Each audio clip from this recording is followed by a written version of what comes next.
Hey guys, welcome back to the 6th episode of Going Rogue with Deepthi Krishna. இன்றைக்கி ஆக்சுவலாக ஒரு business idea எப்படி spark ஆகுது, அது எப்படி இனோவேட் ஆகுது அப்படின்றத பற்றி நம்ம இன்றைக்கி பார்க்கலாம். யூஸ்வலி இந்த ஐடியாஸ் ரொம்ப பயங்கர பிளான்டாக இது இப்படி தான் இருக்கணும் அப்படின்னு சொல்லி நம்ம ஒவ்வொரு ஸ்டெப்பையும் இமேஜின் பண்ணி இதை ப்ரொக்யூர் பண்ண மாட்டோம். Instead it feels like a spark, ஒரு மொமெண்ட், இதை நான் யோசிக்கலையே, இந்த இடத்துல இது இருந்தால் இன்னும் பெட்டராக இருக்குமே அப்படின்னு நம்ம யோசித்த ஒரு மொமெண்ட் தான் ஒரு பிஸ்னஸ் ஐடியாவை ட்ரான்ஸ்ஃபார்ம் ஆகும். ஒரு கிரேட் பிஸ்னஸ் ஐடியா ஒரு லக்குனால பெருசாகுதா, இல்லை இன்ட்யூஷன்னால பெருசாகுதா, இல்லை அந்த ஸ்கில்லை நம்ம ஒவ்வொரு டைமில் பயங்கரமாக டெவலப் பண்ணதுனால அது ஒரு பெரிய business ஐடியாவாகுதா?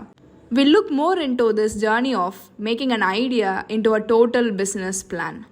It's a blend of curiosity, problem solving and often a touch of serendipity. Just like that, அப்படின்னு நம்மளுக்கு கிடைச்ச ஒரு மொமெண்ட்டாக கூட இருக்கலாம் இது. Starting with the power of observation. Yes, கேப்ஸை ஃபைண்ட் பண்ணணும் நம்ம மார்க்கெட்டில். ஃபார் எக்ஸாம்பிள், இப்போ ஸ்டார்பக்ஸ் எடுத்துக்கலாம். ஸ்டார்பக்ஸ் எவ்வளோ பெரிய பிராண்டாக இருக்குன்னு நமக்கு இப்போ தெரியும். பட் அதோட இனிஷியல் ஐடியா எங்கேருந்து வந்துச்சு அப்படின்னு சொன்னால், இட்டாலியன் பார்ஸை பார்த்து இன்ஸ்பயர் ஆகிறாரு ஹாவர்ட் ஸ்கல்ஸ். அவரோட இது ஒரு தேர்ட் ஹோமாக இருக்கணும் அவரோட shop. People have to come and hang out there அப்படின்ற மாதிரி யோசிக்கிறாரு. அப்போ அதுக்கேற்ற மாதிரி ஒரு செட்டப்பில் பண்ணலாம். ஜஸ்ட் லைக் தட் வாங்கிட்டு போயிட்டாங்க அப்படின்னு இல்லாமல் அவ்வளோ மணி கொடுக்குறாங்க அப்படின்னு சொன்னால் அதுக்கு வர்த்துட்டா அந்த டைமை அந்த கெஃபேல அவங்க ஸ்பெண்ட் பண்ணுறதுக்கு அவர் ஒரு third place between home and work அப்படின்ற மாதிரி க்ரியேட் பண்ணார். ஸோ நல்லா அப்சர்வ் பண்ணுங்கள், நிறைய விஷயத்தை அப்சர்வ் பண்ணுங்கள். சின்ன சின்ன அன்கன்வீனியன்சஸ் நமக்கு இருந்திருக்கும். ஃபார் எக்ஸாம்பிள் ஓலாவும் அந்த மாதிரி ஒரு சின்ன கன்வீனியன்ஸ் ப்ராப்ளமை சால்வ் பண்ண வந்தவங்க தான். டாக்ஸிஸ் ரொம்ப வருஷமாக நம்ம இந்தியாவில் இருக்க தான் செய்யுது. அது ஆனால் நமக்கு ஹையர் பண்ணுறதுக்கு இருந்த ப்ராசஸ் ரொம்ப பெருசு. அதை ரொம்ப சின்னதாக ஈஸியாக கன்வீனியண்ட்டாக கொண்டு போனாங்க. இந்த மாதிரி எங்கெல்லாம் அன்மெட் நீட்ஸ் இருக்குது, எங்கே நம்ம ரிசோர்ஸஸை ஃபுல்லாக யூஸ் பண்ணலை, அந்த மாதிரி நம்மளோட கஸ்டமர்ஸோட ஷூஸில் இருந்து நம்ம அவங்களோட இன்கன்வீனியன்ஸஸை நோட்டீஸ் பண்ணி எங்கே கேப் இருக்குது மார்க்கெட்டில் அப்படின்னு நம்ம பார்த்தோம்னாலே நமக்கு நிறைய பிஸ்னஸ் ஐடியாஸ் தோணும். அடுத்து முக்கியமான விஷயம் அவங்களோட பர்சனல் பெயின்லேருந்து வர சொல்யூஷன்ஸ். இப்போ ஃபார் எக்ஸாம்பிள் நம்ம ஸ்பாங்ஸோட கம்பெனி எடுத்துக்கிட்டோம் அப்படின்னு சொன்னால், அவங்களோட அன்கம்ஃபர்டபுள் ட்ரெஸ்ஸிங் இருந்துச்சு, அதுக்கு அவங்களுக்கு கன்வீனியண்ட்டான ஒரு ட்ரெஸ் வேணும் எல்லா இடத்துக்குமே யூஸ் பண்ணுறதுக்கு அப்படின்ற மாதிரி அவங்க பிளான் பண்ணி new kind of undergarments ஆரம்பிச்சது தான் Spanx. But it is now $1 billion company. அந்த மாதிரி பர்சனல் ப்ராப்ளம்ஸ் இருக்கிறப்ப நம்மளால் என்ன நோட்டீஸ் பண்ண முடியுது அப்படின்னு சொன்னால், அது ஒரு பவர்ஃபுல் மோட்டிவேட்டர்ஸாக இருக்குது பீப்புளுக்கு. அந்த ப்ராப்ளமை எப்படியாச்சும் சால்வ் பண்ணிடணும், நமக்குன்னு இல்லை எல்லாருக்குமே இது போய் கிடைக்கணும் அப்படின்ற ஒரு மோட்டிவேஷன் அது கொடுக்குது. ப்ளஸ் இதோட ஒரு மேஜர் அட்வான்டேஜ் என்னென்னா, ஆக்சுவலாக ஒரு கஸ்டமரோட ஷூ பாயிண்டில் இருந்து நமக்கு இங்கே என்ன தேவை, எக்ஸாக்டாக இதை நம்ம எப்படி பண்ண முடியும் அப்படின்றத நமக்கு பார்க்க முடியும். Next thing, the impact of trend spotting and timing. ஆமாம், எப்பயுமே எல்லாத்துக்குமே டைமிங் முக்கியம். அந்த மாதிரி இப்போ வேர்ல்டு எதை நோக்கி போகுது, அடுத்து பீப்புளுக்கு என்ன வேணும் அப்படின்னு பார்த்து அந்த சொல்யூஷனை கொடுக்குறவங்க எப்பயுமே ரெகக்னைஸ் ஆவாங்க. One such example I can tell you for that is Netflix. ஒரு டிவிடி ரெண்டல் சர்வீஸ் ஸ்டார்ட் பண்ண 1990s அவங்க. அப்போ இருந்த ட்ரான்ஸ்பார்ட் என்ன அப்படின்னு சொன்னால், ஃபுல் டிவிடிஸை ஃபுல்லாக கன்சியூம் பண்ணாமல் அதை ரெண்டலாக போய் ஒரு தடவை மட்டும் பார்க்கலாம் அப்படின்ற மாதிரி வாங்க ஆரம்பிச்ச ட்ரெண்டில் அவங்க ரெண்டல் சர்வீஸை ஸ்டார்ட் பண்ணி இன்டர்நெட் எல்லாமே க்ரோ ஆகிறத பார்த்து ஸ்ட்ரீமிங் சர்வீசஸ்க்கு சேஞ்ச் ஆனாங்க. So yes, trend spotting and timing is very important. Trend spotting involves identifying shifts in technology, consumer behaviour or cultural movements. Usually successful entrepreneurs எல்லாருமே இதோட ஸ்டடி பேட்டர்ன்ஸை மார்க்கெட்டில் பண்ணிகிட்டே இருப்பாங்க. ரீசர்ச் பண்ணி அதில் அடுத்து என்ன வரும் அப்படின்றத அவங்க தேடிட்டே இருப்பாங்க. Next ideas are dot connector ideas. ஆமாம், 2 டாட்ஸ், 2 டோட்டலி அன்ரிலேட்டபிள் டாட்ஸை கனெக்ட் பண்ணி அதுக்கு ஒரு பிளாட்ஃபார்ம் க்ரியேட் பண்ணுறவங்க. For example Steve Jobs. Apple அவர் ஸ்டார்ட் பண்ணுறப்ப அதில் இருக்கிற எவ்வளோ டெக்னாலஜி ஹையராக இருக்கணுமோ அதே மாதிரி அதோட ஆர்ட்டும் நல்லா இருக்கணும், பார்க்க பயங்கர ஸ்லீக்காக ஈஸி ஹேண்டிலிங்காக இருக்கிற மாதிரி அதோட இது இருக்கணும் அப்படின்றது தான் அவரோட ஃபஸ்ட்டு மோட்டிவாக இருந்துச்சு. So he connected technology with art. இந்த மாதிரி எந்த 2 அன்ரிலேட்டட் ஃபீல்ட்ஸை வேணால் நம்ம கனெக்ட் பண்ணி ஒரு புது பிஸ்னஸ் ஐடியாவை நம்மளால் கொண்டு வர முடியும். This often creates something unique by blending insights from multiple fields, discovering ideas that wouldn't have emerged in isolation. So ஒரு ஐடியா நமக்கு கிடச்சிருச்சு, இந்த மாதிரி மெத்தட்ஸ் யூஸ் பண்ணி நம்ம ஒரு ஐடியாவை ப்ரொக்யூர் பண்ண முடியும். இந்த ஐடியாவை எப்படி நம்ம ரியாலிட்டியாக மாற்றுறது? Then comes experimenting and prototyping. Thomas Alva எடிசனுக்கு ஒரு பல்பை கண்டுபிடிக்கிறதுக்கு எத்தனை ட்ரை பண்ணாருன்றதை வந்து நம்ம நிறைய படிச்சிருப்போம். அதே மாதிரி தான் ஒரு இன்ஸ்பிரேஷனும். ஒரு ஆண்டர்ப்ரனர் அவரோட ப்ராடக்டை கண்டிப்பாக ப்ரோட்டோடைப் பண்ணணும். அதை யூஸ்வலாக நம்ம மினிமல் வயபிள் ப்ராடக்ட்ஸ் இல்லை மார்க்அப்ஸாக செல் பண்ணுவோம். அதில் இருந்து நமக்கு நிறைய வேல்யூபிள் இன்புட்ஸ் கிடைக்கும். என்னெல்லாம் அவங்க ஆக்சுவலாக எதிர்பார்க்குறாங்க, இது எல்லாமே நம்ம சாட்டிஸ்ஃபை பண்ணுறோமா, எல்லாத்தையுமே இந்த ஃபேஸில் நம்மளால் கண்டுபிடிக்க முடியும்.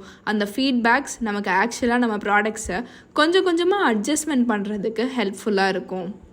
ஆக்சுவலாக வேறு எங்கேயோ நம்ம ஸ்டார்ட் பண்ணியிருக்கலாம், வேறு எங்கேயோ இந்த ஐடியா ஸ்டார்ட் ஆகிருக்கலாம். பட் இந்த ஃபீட்பேக்ஸ் மூலியமாகவும் ஆக்சுவலாக நம்ம கன்சியூமருக்கு என்ன தேவை அப்படின்றத பார்த்துட்டு நம்ம எது இந்த மார்க்கெட்டுக்கு சூட் ஆகுது அப்படின்ற மாதிரி நம்ம ப்ராடக்டை நம்மளே பெருசாக்க முடியும்.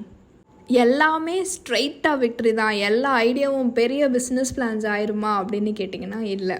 நிறைய பிஸ்னஸ் பிளான்ஸ் நமக்கு ஃபெயில் ஆகும். ஒரே அந்த பிஸ்னஸ் ஐடியாவே அந்த டைமுக்கு செட் ஆகாமல் ஃபெயில் ஆகிறதுக்கான வாய்ப்பும் நிறையா இருக்குது. For example Walt Disney.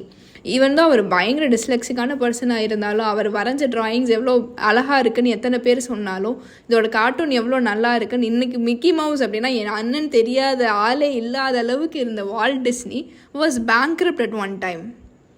Jeff Bezos first Amazon அவரோட கராஜில் ஸ்டார்ட் பண்ணப்போ அவர் ஆக்சுவலாக இது ஒர்க் அவுட் ஆகும்னு அவர் நம்பவே இல்லை. இவங்க எல்லாருமே நிறைய செட்பேக்ஸ் ஒன்றை தாண்டி ஒன்றை பார்த்துட்டே வந்தாங்க. அதில் இருந்து எது ஒர்க் ஆச்சு எது ஒர்க் ஆகலை அப்படின்றத அவங்க கண்டுபிடிச்சிட்டு அதோட க்யூரியாசிட்டியை கடைசி வரைக்கும் அவங்க அப்படியே வச்சுருந்தாங்க. So always stay curious. எங்கே ஃபில் பண்ணலாம், எந்த கேப்பை நம்ம ஃபில் பண்ணலாம், எங்கெல்லாம் வாய்ப்பு இருக்குது அப்படின்னு தேடி போயிட்டே இருக்கு. உங்கள் ப்ராடக்ட்ஸ் எங்கெல்லாம் லேக் ஆகுது, உங்கள் ஐடியாஸை இன்னும் எப்படிலாம் ரீஃபைன் பண்ணலாம் அப்படின்றத பற்றி யோசிச்சுட்டே இருங்க. And finally the Yureka moment. அந்த அப்படின்ற ஒரு மொமெண்ட் இருக்கும் அப்படின்னு நான் சொன்னேன்ல, அது ஃபர்ஸ்ட் தாட்டு தான். அது வந்து ஆக்சுவலி ஒரு ஃபுல்லி ஃபார்ம்டு ஐடியாவாக கூட அப்போ இருக்காது. அந்த ஐடியாவை, அந்த ஸ்பார்க்கான அந்த மொமெண்ட்டை நீங்கள் தான் ஃபுல் ஃப்ளெஜ்டாக அதை கொண்டு போகணும். பர்சிஸ்டண்ட்டாக இருக்கணும். உங்களை திங்கிங்கில் என்ன வேணும் அப்படின்றது எல்லா இடத்துலையும் நீங்கள் அப்சர்வ் பண்ணிகிட்டே வரணும். என்னெல்லாம் சேஞ்சஸ் இதில் பண்ணணும் அப்படின்றதையும் நீங்கள் நோட் பண்ணிகிட்டே வரணும். இன்ஸ்பிரேஷன் நமக்கு நிறைய இடத்துல நடக்கலாம். ஆனால் அந்த இன்ஸ்பிரேஷனை ஃபஸ்ட்டு நம்ம ஒரு ஐடியாவை கன்வெர்ட் பண்ணணும். அந்த ஐடியா வாகிறதுக்கு நிறையா கிரவுண்ட் ஒர்க் அண்ட் நிறையா டைம் நமக்கு தேவைப்படலாம். Take your time, build your business. To give you a great example now, Instagram பயங்கர ஃபேமஸ். மார்க் ஜூக்கர்பர்க் மெட்டாவோட ஜாயின் பண்ணிட்டாரு. Everything is okay. பட் ஆக்சுவலாக இன்ஸ்டாகிராம் எங்கே ஸ்டார்ட் ஆச்சு அப்படின்னு பார்த்தீங்கன்னா பர்ன் அப்படின்ற ஒரு ஆப்பாக தான் இன்ஸ்டாகிராம் ஆக்சுவலாக க்ரியேட் ஆச்சு. அதுக்கு ஆக்சுவலாக நிறைய ஒரு ட்ராக்ஷனே இல்லை. நிறைய பீப்புள் அதை யூஸ் பண்ணலை, நிறைய பேரால் இது பண்ண முடியலை. ஏன் அப்படின்னு பார்த்தீங்கன்னா அதில் எக்கச்சக்க ஃபீச்சர்ஸ் கொடுத்துருந்தாங்க. நிறைய இருக்கிறப்போ பீப்புள் வந்து ஒரு சர்டன் ஃபீச்சரை மட்டும் நிறையா ஷேர் பண்ணுறது அந்த ஃபவுண்டர் கவனிச்சார். கெவின் சிண்ட்ராம் வந்து கோ-ஃபவுண்டர். அவர் வந்து நோட் பண்ணுறாரு, ஃபோட்டோ ஷேரிங்கை மட்டும் எல்லாருமே யூஸ் பண்ணிகிட்டே இருக்காங்க இந்த ஆப்பில் அப்படின்னு சொல்கிறப்ப அவர் என்ன பண்ணுறாருனா என்டையர் ஆப்பை அவர் சேஞ்ச் பண்ணுறாரு. இவ்வளோ ஃபீச்சர்ஸ் அட் அ டைமில் நம்ம கொடுக்க வேண்டாம், எது பாப்புலராக இருக்கோ அதை மட்டும் நம்ம ஃபஸ்ட்டு கொடுக்கலாம். ஃபோட்டோ ஷேரிங் வித் ஆடட் ஃபில்டர்ஸோட கொண்டு வந்தது தான் இன்ஸ்டாகிராம். இது பயங்கர ஒரு classic example of an idea evolving from realisation about users preference driven by both experiment and insight. எங்கே நம்ம ஸ்ட்ரிப் பண்ணணுன்றதும் நமக்கு தெரியணும், எங்கே இந்த ஐடியாவை பயங்கரமாக க்ரோ பண்ணணுன்றதையும் நமக்கு தெரியணும்.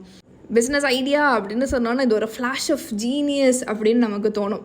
ஜஸ்ட் லைக் தேட் அப்படின்ற மாதிரி நமக்கு நிறைய நேரம் தோணும். ஆனால் it is not actually that. It is a multi-phased journey. It is a bigger journey. Observation, problem solving, trend spotting, cross-pollination, like two trends mix பண்ணுறது, experimentation, உங்கள் ஃபெயிலியர்லேருந்து கற்றுக்கிறது எல்லாமே தான் ஒரு பிஸ்னஸ் ஐடியாவோட thread. So hold to that idea, make your idea into a business. With this podcast is getting over with Going Rogue with Deepthi Krishna. Follow me on Instagram, YouTube and Spotify.